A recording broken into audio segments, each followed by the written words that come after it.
Alors, de quoi parle-t-il? Eh bien, des législatives. Oui. Bonjour William, bonjour à tous. Et pas seulement ça, d'ailleurs. Oui.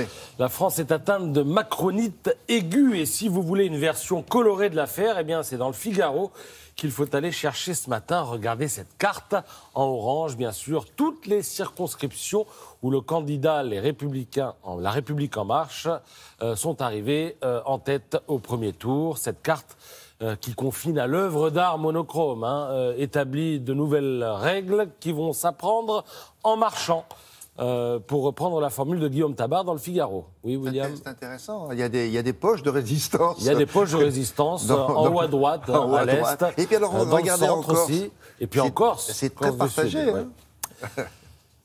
Alors, on va quand même apprendre les nouvelles règles. Avant, quand un camp perdait, écrit Guillaume Tabar, même sévèrement, il pouvait se replier sur ses terres. Jamais la droite ne serait inquiétée dans le 16e, à Neuilly ou à Versailles. Jamais la gauche ne serait délogée du Nord, des Landes, même si c'est une conquête récente, de Paris. Mais ça, c'était avant Macron. Ce premier tour l'a démontré, il n'y a plus de bastion inexpugnable, il n'y a pas d'élu indéboulonnable. Alors on pourrait se réjouir d'un tel changement d'habitude, on pourrait s'ébaudir d'une telle stabilité, mais pas du tout. Ce serait mal connaître ces grincheux de journalistes qui bloquent un peu sur une chose, sur le taux d'abstention. On nous dit ici et là que 52% des Français n'ont pas voté. Des journaux comme le Télégramme et Lyon Républicaine en feront même leur une. Mais dans l'Humanité, Jean-Emmanuel Decoing dépeint une réalité beaucoup plus sombre. Il faut tenir compte en plus des non-inscrits, 3 millions de personnes, et des mal-inscrits, 6,5 millions de personnes, croit savoir l'éditorialiste, pour établir un bilan accablant. Près des 2/3 des Français en âge de s'exprimer n'ont pas exercé ce droit. Alors du coup, dans l'opinion, eh bien, Rémi Gaudot n'hésite pas à pointer le risque d'un centralisme monarchique. Et dans le monde, on se pose aussi 1001 questions. Alors, il y a deux manières de se poser ces questions. Soit on le fait comme Plantu, regardez, en quelques coups de crayon, et ça donne ça, des colonnes macroniennes pour l'Assemblée et des élus historiques jetés à la poubelle.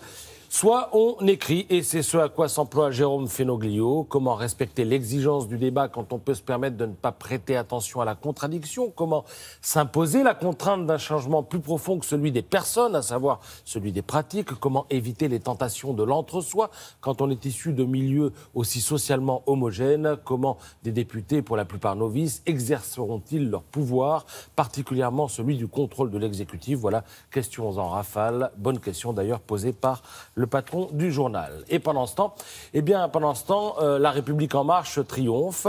La droite ne se sent plus très bien et la gauche se meurt. C'est ce qui semble préoccuper Libération, qui se fend d'une une à mi-chemin entre les dunes de Merzouga et la vallée de la mort. Je crois que si on avait dit à l'auteur de cette photo, Élise Hortioux en l'occurrence, que son travail servirait un jour à illustrer un résultat d'élection, elle ne l'aurait jamais cru. Alors la gauche, plus rien, c'est un dérivé de la gauche plurielle, tout le monde l'avait relevé, et c'est la gauche des 50 rescapés qui siégeront dans la future Assemblée. 50, c'est les Insoumis, PS, PC et Écolo compris.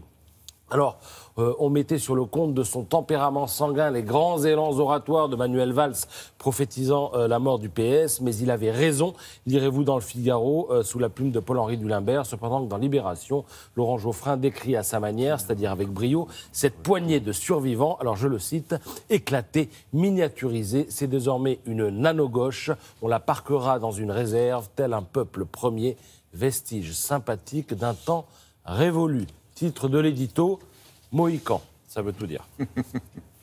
Merci beaucoup, à tout à l'heure.